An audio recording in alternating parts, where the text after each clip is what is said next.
نعم، أعوذ بالله من الشيطان الرجيم. بسم الله الرحمن الرحيم وصلى الله على النبي الكريم. إن شاء الله zamu ci gaba da karatunmu na ta alfatiha, kurakuran da aka yi cikinta. Za mu karanta aya siratal ladhina an'amta alaihim, siratal ladhina an'amta alaihim. Kuskuren da muke ga samu nan shine waɗansu mu suna cewa siratal lazina, si suna karanta sa da sa. Kuskure na biyu wajen karatu waɗansu mu suna ce siratalla,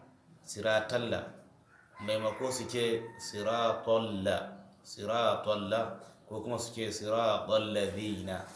To kuskure na uku waɗanda muke ga samu shine allazina dinnan suna karanta da allazina, suna karanta da zaira kenan.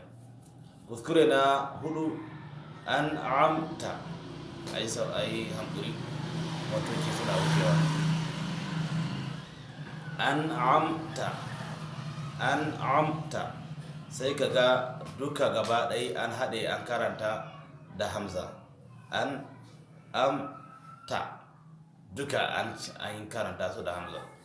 Kuskure na biyar shine alaihim, sai ka je a din nan an maido shi kamar hamza an ce alaihim. Allah ya sa a gyara, Allah ya sa